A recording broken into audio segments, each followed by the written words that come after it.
When President Trump was impeached in December, oh my God, that was only December. You might remember that one of the impeachment hearings that the Judiciary Committee held was one where they heard from a panel of constitutional scholars about the legal threshold for impeachment and how members of Congress should understand the seriousness of the president's behavior in light of what the founders meant and what they wrote when they wrote impeachment into our constitutional system of government.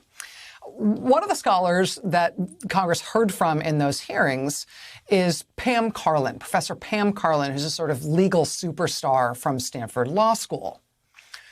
Little did we know at the time that Professor Pam Karlan from Stanford Law School is also a person who could see very clearly 6 months into the future to predict for us at that impeachment hearing the news that would happen today in the middle of this epidemic.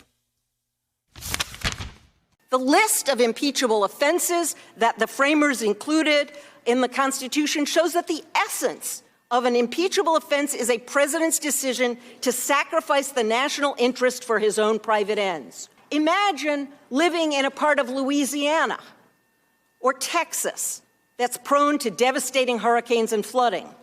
What would you think if you lived there and your governor asked for a meeting with the president to discuss getting disaster aid that Congress has provided for? What would you think if that president said, I would like you to do us a favor.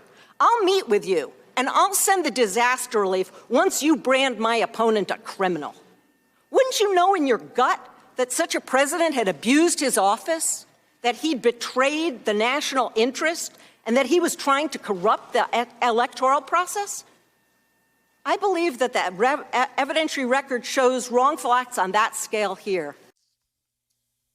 Professor Pam Karlan in the impeachment hearings for President Trump, reaching there for a hypothetical example of presidential abuse of power so obvious, so outrageous, so clearly wrong to any observer that this hypothetical would clarify the nature of the impeachment allegations the president was facing. Right? What would you think if the president wouldn't send disaster relief to a state unless that state took an action that would help him win re-election in that state? Can't we all agree that such an outrageous hypothetical would be a clear instance of presidential wrongdoing? Wouldn't that be just outrageous? Well, no, apparently that would just be a Wednesday 6 months later in the Trump presidency in the middle of this disaster.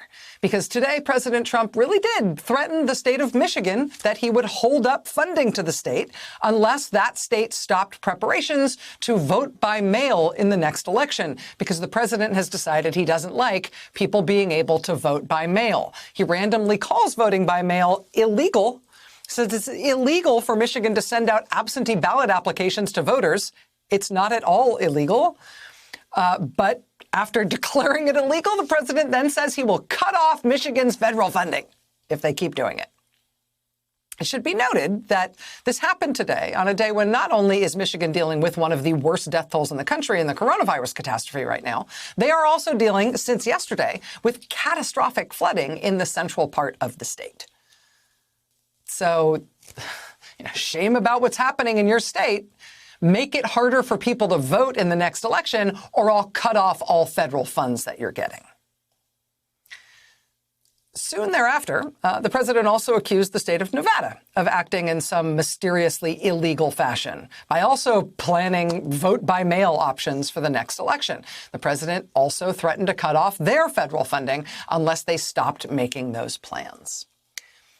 And it is not a mystery as to why this is happening, right? The president believes that if too many people vote, that will disadvantage him in his reelection effort. So he is threatening states to make it harder to vote, or else they will get their disaster funds cut off in the middle of the pandemic. I would usually at this point say, you can't make this stuff up. But Professor Pam Karlan from Stanford Law School literally made this exact thing up as a hypothetical to try to explain the cartoonishly evil nature of the president's alleged crimes in the impeachment scandal, to try to explain to the country the risks of not removing a president from office who has shown that he'll use the power of the government office he holds to try to rig his reelection effort. What would you think if you lived there and your governor asked for a meeting with the president to discuss getting disaster aid that Congress has provided for? What would you think if that president said, I would like you to do us a favor? Wouldn't you know in your gut that such a president had abused his office, that he'd betrayed the national interest, and that he was trying to corrupt the electoral process? Yes, we do know that in our gut. We do know that in our gut. But apparently we just live with that kind of stuff happening right out in the open now. You can see, actually, when he tweeted these things today, he tagged the Secretary of the Treasury, and he tagged the guy who runs the budget office in the White House. That's to make sure the threat to cut off funds is really unsubtle, right? Really put some teeth in that threat.